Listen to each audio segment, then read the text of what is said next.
Greetings, everyone, and get ready because we are getting ready to go into map 3 of the Xylophone dudes versus REEality in a dominating game 1 by Xylophone dudes. Going to game 2, Vandy, where we saw REEality fight back and punish the mistakes of not only the draft but the gameplay itself. And map 3, Tomb of the Spider Queen. I can't wait to see what these teams chunder up for us this time in the drafting process. If it's double support again, I'm out. I'm just right now. I'm out. I'm like, no more. All right, so each team's currently got a 1 point against each other. It is a 1-2 series. So the winner of this next map will score all the points for tonight's Premier League. And right now it's anyone's game. I thought REEality were gone from the series after game number 1. But you know what? They taught me better, Vandy. I should know better than not to discount this exceptional team of players. Have to wait and see. We've had very interesting drafts tonight. We had the double support come out. We also had just pretty much the weird shenanigans also on the side of Xylophone dudes. For Sky Foundry, it was looking a bit more meta for Xylophone dudes, and threw it completely out the window, wondering what the strategy is for Tomb of the Spider Queen. They picked this map. They feel like they have the best shot of winning on this one. It does, however, now give first pick on the side of REEality. That's it. Gives them the first pick, the first bans they can get. They can remove what they don't want to face and pick what they think is going to be the winning piece to their lineup. And look, that leaves someone like Genji on the board, looking for damage, or Blaze for our maximum counterplay potential. Can be potentially a great solo laner. And that bunker, Vandy, we've seen time and time again how it can just turn the tide of a fight. Well, Hack played a really nice Blaze last game, so he's looking to do 2 for 2. The Maiev was taken out quite early, so neither team, REEality not wanting to first pick her, and then Garrosh being banned away, just showing that it was too good for them to try and give into the hands of REEality. Nothing too out of the norm. As I said, when you do get to that third game, it's not going to be do or die for either team to now win this, to take the series out for the evening. But also the draft just kind of, it evolves and changes a little bit in the form of that. Now we can see Blaze being highly prioritized, and the Garrosh Maiev, now they're the ones that are being banned out straight away. Yep. There's just big playmakers. But, this is going to open up our Xylophone dudes to pick up. They could go for early Genji and Malfurion. A combination we see often in Premier League. Swinging for ETC or Malfurion over that, so 50% right. I like the ETC and Malfurion. So we saw really nice moshes coming out on the Volskaya Foundry by Flaze, looking to try and replicate it again perhaps. And Malfurion Pesky, the playmaker from the last game. And we saw the deep roots just going in there and just locking out so much of the area, but also just really came to their favor because so many members of Xylophone dudes were trying to really group up and execute that one member that they thought they caught out of position. That was exactly what Malfurion was waiting for. That's 100% correct. But is that going to be what we see here on Tomb of the Spider Queen? I mean, we've seen that each team can, have those opportunities, those moments where they make misplays. And each side is just so good at punishing those mistakes as well. They are good at punishing those mistakes, but you expect them to be. I mean, if someone just overextends and you let them get away for free, that just shows as a team you're just not really grasping the advantage that you had right there, and that could be a misplay in itself. So these are really the opportunities that you don't want to let slip. Johanna and Jaina being picked up, so there's just oodles of wave clear already added to the side of REEality. And on a smaller map like this, you really want to make sure that you do prioritize wave clear, because you can make sure that you go to one lane, clear out, get all the spider gems, and go to the next one and also clear out, and just try to catch people out on those rotations. It's really, really important on a smaller map like this. Yeah, and we saw Johanna's also brings value against ETC if ETC chooses to go in the mosh pit, which 9 times out of 10, we kind of assume that's going to be the play there. And the wave clear potential from Johanna is. And when you are rotating between lanes, you can do the nice condemn and pull everyone in. So it's just so much.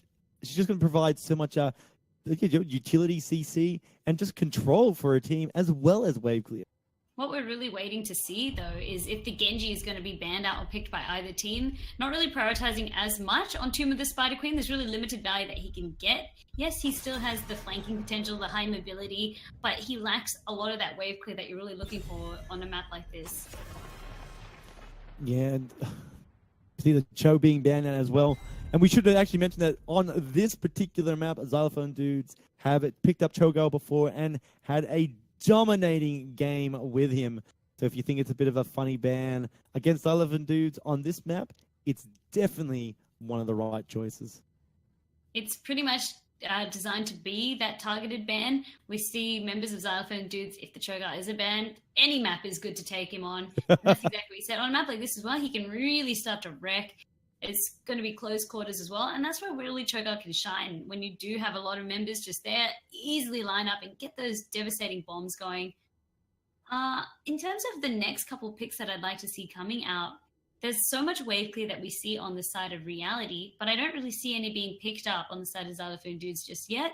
So maybe if they want to pick up something like a Gul'dan, that wouldn't go too astray. Even a Hanzo works quite nicely on a map like this. Yeah, they've got to be really careful about what they actually do go and pick into, because REEality can still pick up Genji on this team, and it can be quite devastating with the mix of Jaina and Johanna, and even Blaze to drop a bunker, to keep him safe. But Ragnaros and Alarak, so Ragnaros, we've seen a lot in Tomb of the Spider Queen. He does get picked up quite regularly. Alarak is an interesting one. I always talk to a lot of competitive players, and a lot of them always say that, look, we think Alarak's a really strong pick, but we're not really super confident to take him into games. This season, we're starting to see a change, and we've seen Alarak a few times here in the league. So I'm excited to see what the Xylophone dudes can bring on this member. Xylophone dudes, it's going to be probably Flazer special right there. The Alarak, it's very much a comfort pick coming out. And maybe Surly on that Ragnaros. Also, once again, a comfort pick. Ragnaros works really well on Tomb of the Spider Queen.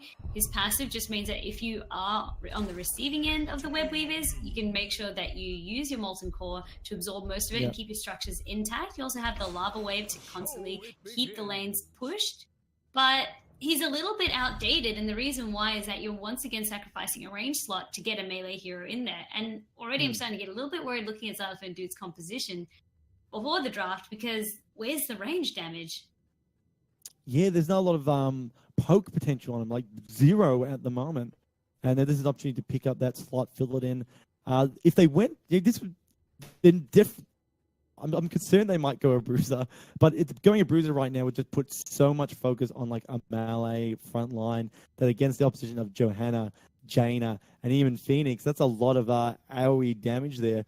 So they need to pick up something ranged right now. But what do they take? There's not like a super dive component from REEality, so they kind of almost safe to take any sort of any range carry they want. I don't know why, but I always feel towards the Li Ming in a situation like this, because once you start to get kills, those resets can be really devastating. Well, Li Ming wouldn't be the weirdest thing, because it does pair up quite nicely with the Alarak and Ragnaros, who have a lot of burst potential of their own. But instead of the Ming, we get the Kel'Thuzad, so still fulfilling that same role, giving them some burst, giving them that much-needed range. But I'm still worried. I really do like REEality's draft so much more this time around, once again. And it's just very well balanced. They thought about the map on hand. The Phoenix was a very, very nice pickup as well. They do have some slows. There's a synergy with Jaina to really bolster up Phoenix's damage. And then the Decade to just keep everyone topped up. This is one of probably Decade's stronger maps as well, being such a smaller map. He's able to just lock up so much of it and just get so much zone control around the turn-in points. Yeah, it's a 3-lane map, but it's still only 2 locked down turn-in points. So he's going to be able to set up at whatever one his team is deciding to hand into, or even start to set up to the one where they think the enemy team might be trying to hand into because of lane pressure. And so I think Decade Kane's a great pickup for our team REEality. Looking at the startup, I'm concerned about the Kel'Thuzad. We saw it earlier this season, that Crimson, their new pickup, Hacky, actually took Kel'Thuzad and got really punished by Aztec Entertainment for it. So we're going to see if it might be the same story of REEality versus Xylophone dude. I don't know. We're getting into the game. It's underway. And over on the blue side, it is, of course, Xylophone dudes. And we have Kel'Thuzad being played by Bouncy, ETC by Tommy, Malfurion by Sailor, Alarak by Flaze, And Sarah Lee is playing Ragnaros.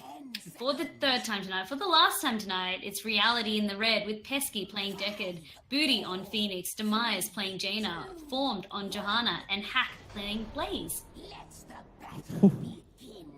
Oh, the last time tonight, can you imagine a core draw, Vandy? How amazing that situation would be. I don't know if it can still happen, but we did see in earlier days of Heroes of the Storm, you could actually draw in the game.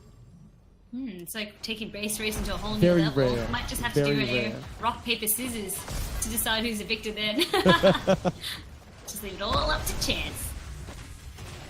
Alright, so far we see Xylophone dudes already putting Ragnarok bottom lane to start with the soak there, while the REEality goes for more faster clear in the mid so they can get the earlier rotation. We actually see two members rotating down to the bottom now, Blaze and Jaina, maybe try and split the kill onto the Ragnaros. But Sarah Lee's already backed out. It's not, he's ready for the gank. But behind there we just see the continued rotations here from both teams now. REEality, however, I feel they're always going to sort of be winning this for the moment because of the Johanna play. Nice pull there in by bouncing on Kel'Thuzad though, getting a nice two-man hit. They do, and now the counter is going back. They're just trying to really fall back, and Demise almost gets pushed into the team, taking a lot of return damage, but Pesky's there with the healing potions to top him back up. And again, we're just going to see very much back and forth between both these teams right now. And again, I still think we're going to see REEality. Oh, this Bouncy is playing a really good Kel'Thuzad right now. Keeps getting those chains quite nicely and getting the damage out. But look at the return damage onto him, though. He's just, it's keeping it a little bit unhealthy, and so we can't really overextend too much. Kel'Thuzad really has that high burst potential going for him, but you need to be able to land those skill shots and get that synergy going right there. I feel like if you don't want to have a Kel'Thuzad but choose something similar, we talked about what other mages would have been nice, the Li Ming perhaps, but Chromie absolutely devastated on a map like this as well, and gives him more safety. With Kel'Thuzad, his range can be quite short. Yeah, and quite punishing on that breath as well. Now, we see a little bit of flip here. It looks like Xylophone dudes are start to take a little bit of a lead on the rotations here. Top lane was pushing a little bit on the side of them, but it can start taking initiative here. Particularly right now, if his team was up to him, Tommy could have slipped onto Booty there on Phoenix, and they might have been able to score still. I was just looking at the talents, and Demise is opted to get the Fingers of Frost. A nice pickup right here. I was questioning his build on Faster that last game. This one makes a lot more sense to me, especially on a map like this, where you can clear the waves, get the globe, and continuously do it. So you'll stack up that quest in no time. Yeah, that's it. And it experience a lot of mana as well. Just in general, the options there. But Johanna taking a little bit of damage here. Could be in a dangerous situation. Team rotates up, doing supports here. Kel'Thuzad, a lot of damage. Deckard goes in with the Q, but it doesn't quite connect too well. And they just sort of back out there. Kel'Thuzad bouncy, gets behind the wall. It's in a bit of safety there. Blaze trying to pull in someone on Team REEality and could have seen another kill. But both teams are just being so respectful of each other right now. Being aggressive, but not overextending to the point where someone might fall. They're both just tippy-toeing around the points, aren't they? Yeah. Just looking to see if they can get that one decisive kill, that one decisive collapse. And a lot of that comes down to Flays just starting it, or also Bouncy, where they're trying to engage, but Tommy goes in with the power slide. The silence is good, but Booty now finally able to warp does so. Oh, looking at the gem situation here now, Vandy, both teams can actually hand in if they find an opportunity here. But neither side is really letting up, just constantly checking those points, seeing who's handing in, denying the hand in, then going back to the rotation on lane. But REEality a little bit split up right now. Booty and Pesky back out. REEality finally getting the turn in at the bottom point, and this could be the game changer. REEality made sure that they kept the members of Xylophone dudes up in that top lane, so they had a safe turn in the bottom lane. And that's just really reading the map quite nicely. Booty gets absolutely chunked. He's so low, and you need to be so wary of the burst coming your way. Yeah, look at his health. It's so low right now. A little potion does come out from Pesky, nicely heals them up. But they can push behind the Web Weaver here in the top lane, positioning for it.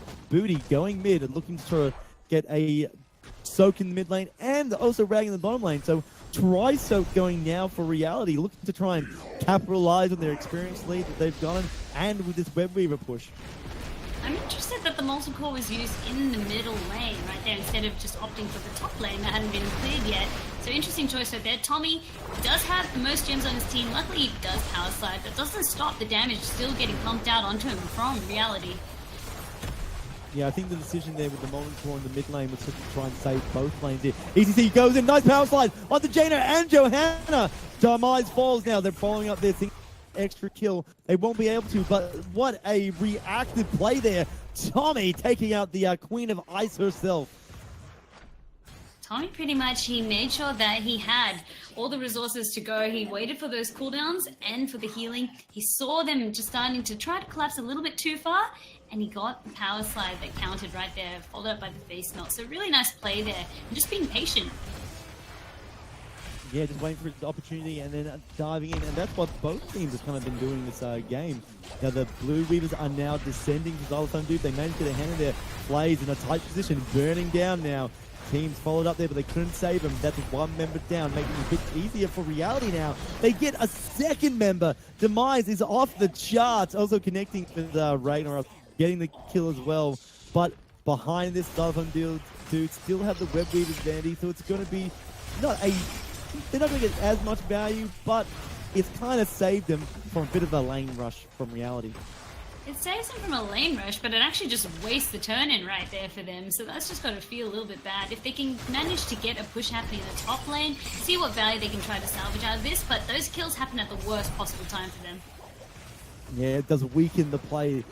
Nice damage out there from Bouncy. Did get the chain onto Decade and Jaina. And then the Web Weaver's own burst also came through. But no one else was there to really follow up, so it was more scary than anything else. You can see with so much wave clear. Ooh, oh, bottom lane, look at them tangling roots. They got Blaze, one of the indestructible members of the team, does get taken out. Oh, nice there pull out there from Johanna, but they aren't able to really capitalize on it. They do rotate to the mid lane and look at the opportunity there. Members are sort of out of position right now. Tommy looking for something, looking for Demise. He's already used his power slide, taking a lot of damage, so they really have to engage from Blaze is here, however, might be able to pull someone in, but Formed being very careful not to get caught.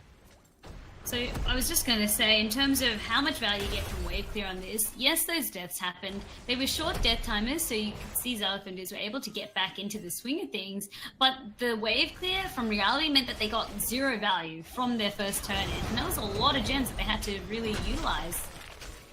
Yeah, losing that sort of value when potentially they could have just played a bit more safe and kept the gems and not had any of those deaths.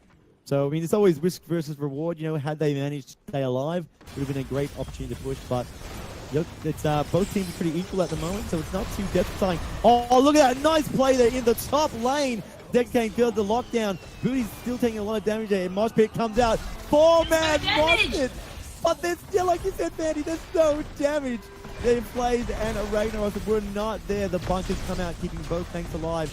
Jaina on a bad set here. Gets the kill. The hammer comes out from Ragnarok, securing it. So what turned out to be a bit disastrous is sort of going both ways at the moment. Either team can pull out from this. Blaze, however, in a bit of double does manage to a technique away from it. Sarah comes in, puts on a bit of pressure, and finally REEality decides to disengage. But Vandy, at the moment, a massive... That was ruined by literally just by there being no damage available for us. Stay a while and listen. Sarah Lee was still trying to rotate up, and you can see Tommy just patiently dancing there going like, guys, please, this is the perfect mosh right here. And you could already see if Kel'Thuzad was alive for that, how much different that team fight would have been. Yeah, it would have been. Sarah Lee now in a lot of trouble in that bot lane, gets taken out, the pressure coming out. Right there, too much to deal with. Blaze as well, he used the counter-strike. No one touched him though.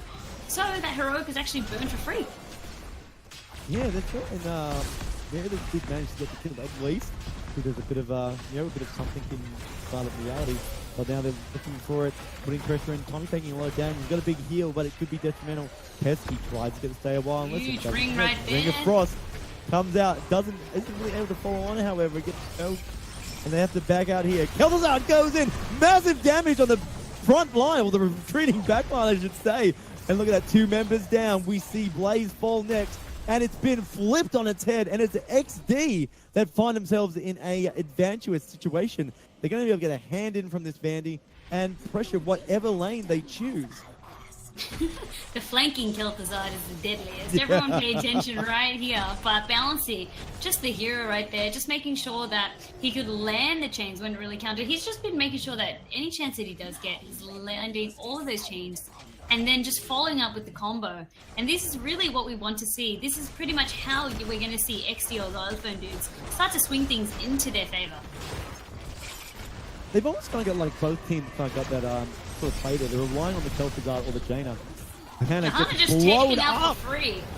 However, that's right. And now it looks like it's going to be Blaze next.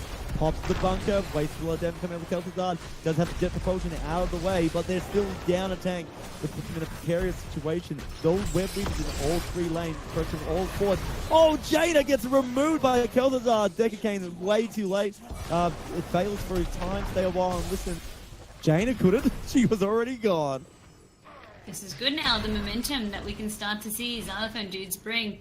This is just making sure that this web weaver phase that they've got now, they're really utilizing it and they're getting maximum value out of it. I think, we see 3 fortifications all, and it's just a disastrous time down to reality. There's no keep pressure, so they're thankful in that regard, but 16 is about to be picked up for Xylophone dudes, and they're only 13. They're not just a tier down, they're still 3 levels down. It's going to make it a very hard game for him to test anything on the map against Xylophone. Xylophone dudes are utilizing the last of that web weaver phase in the bottom lane right here, and instead now Formed goes in for the engage, followed by the Ring of Frost. That's it, big plays going to ETC, pop the mosh pit, but there's no one there. Enemy teams, these teams being pressured too much by Johanna.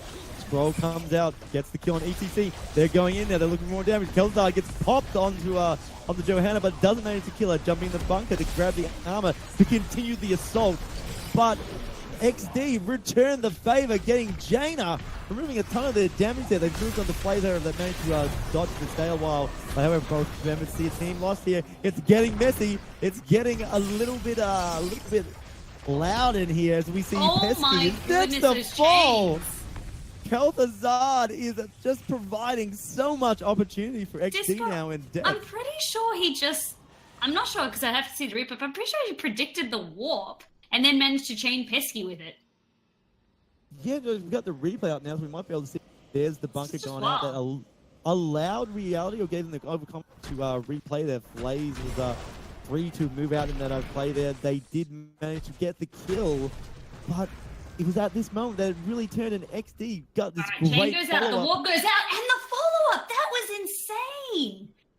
The warp, but still landing the chains are bouncy. That's something else. Exceptional play there. So we get back into the live game, however, and XD are looking very comfortable playing. Mercenaries are controlling the bottom lane right now. We'll have to see REEality somehow deal with that. But behind this, it will allow Xylophone dudes to follow up. And they're making a big play now. And Jaina has exploded. That is not what she was hoping for. Booty way out of position, gets taken out there. No Blaze to drop a bunker to save her this time.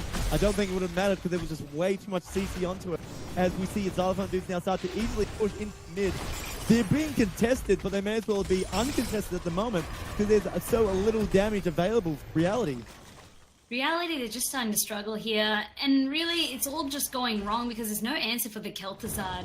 Now that he has pretty much all the range and everyone's just going in creating a mess. You just have, so you got Sarah Lee getting amongst it. You also then have Flazed with his displacement, but more so Tommy. Tommy, the big threat that's been landing these moshes for days. So Bouncy, he's just able to wait until all their attention's on them and then just stand there.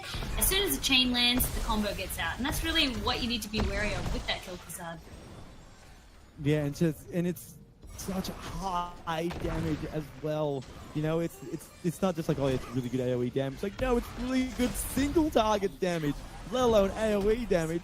It's such sickening to witness here. Tommy is getting to high pressure there. Hack is coming down. They're looking for an opportunity to try and catch onto him. However, power slide in, did not get to the other side. Doesn't matter, turns into the favor of XD anyway. Ring of Frost comes out, locking him in place, but there's no follow-up damage at the moment. Blessed Shield locking them down once again. But doesn't matter, because where's the damage on REEality? It's running away at the moment in the form of Jaina, because Phoenix was taken out already. Phoenix just dropped so easily, and already here Formed is in a bit of trouble. The Iron Skin has to go out, but the Root's following up, and he's got nothing left in the tanks. That's another free kill. Pesky just has to look on and just witness the murder going on of a friend right there. The blue web weavers are charging on in, and this could be pretty much GG coming out right here by Xylophone dudes. This is looking drastic right now for REEality.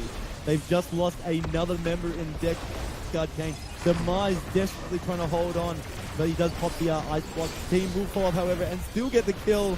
Kel'Thuzad again with the chains locked down. They've lost Malfurion behind this, but I don't think it matters right now.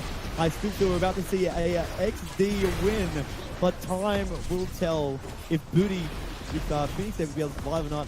One Phoenix, one dream, but Disco, it's not going to happen. This is going to be more like a nightmare. Right, Johanna's back in. I would be very impressed right now if REEality somehow defend this. I don't think it's going to happen.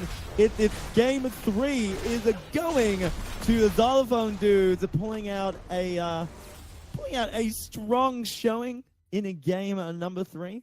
Definitely taking it against REEality, getting 3-level advantage, and then just steamrolling every fight, every situation. Even when REEality was looking good, even when REEality seemed to lock them down, it didn't matter because Xylophone dudes were removing here left, right, and center. Once 10 came around on the side of Xylophone dudes, it was a totally different ball game. So REEality, they just started to struggle. You could see Bouncy, he was just able to get away with murder time and time again. Also bolstered on Balrak. He was making pretty much those combos on Kel'Thuzad look quite easy, but it's no easy feat to try and do.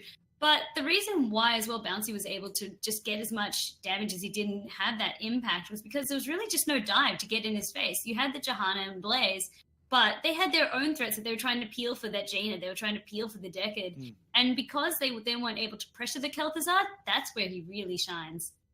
Yeah, that's it. You know, we didn't see anything that could really get to the back line in a proper manner on the side of REEality. So that's the last game of evening. XD take a victory against Xylophone dudes, take a victory against REEality 2-1. So REEality didn't make it easy for him, Vandy, but they still came on top as the victor. Now another quick shout out to the sponsor for the HD ANZ Premier League. That is McDonald's, able to make tonight a possibility. Thank you very much. And Vandy, how have you enjoyed the game tonight, Vandy? I enjoyed them immensely, Disco. There were some weird and wacky strats. Some worked, some didn't. Double sport. But overall, they were very, very enjoyable. The first series between Mindfreak as well and Twisted Vision was kind of close in a way. There were a couple of mistakes made, but it's great to see all the teams are really starting to just get back into the swing of things. We had that break. Teams are coming back. There's lots of new faces around, lots of new teams that have been like reformed. Reformed. And it's just great to see that it's just a whole lot of fun at the end of the day. And that's it. You know, it's just been an amazing season 2 so far. We're 3 weeks into it, and we're already starting to see such great picks coming up by the team, not just in drafting, but just even like, you know, new players returning that we haven't seen. But guys, that has been week 3. Don't forget to tune back in next week on Tuesday, 7:30 p.m. AEST here on the old channel for Blizzard Entertainment, Blizzard_ANZ, to find more matches for the HGC Premier League. And you know, big thank you out to everyone tonight that managed to came in. Thank to you guys, the viewers. Hopefully we've kept you entertained and had an enjoyable night with me and Vandy. That's pretty much it, Disco. It was a very, very enjoyable night. Look forward to seeing everyone again next week. But apart from that, enjoy your night and hope to see you there. We'll see you all next time.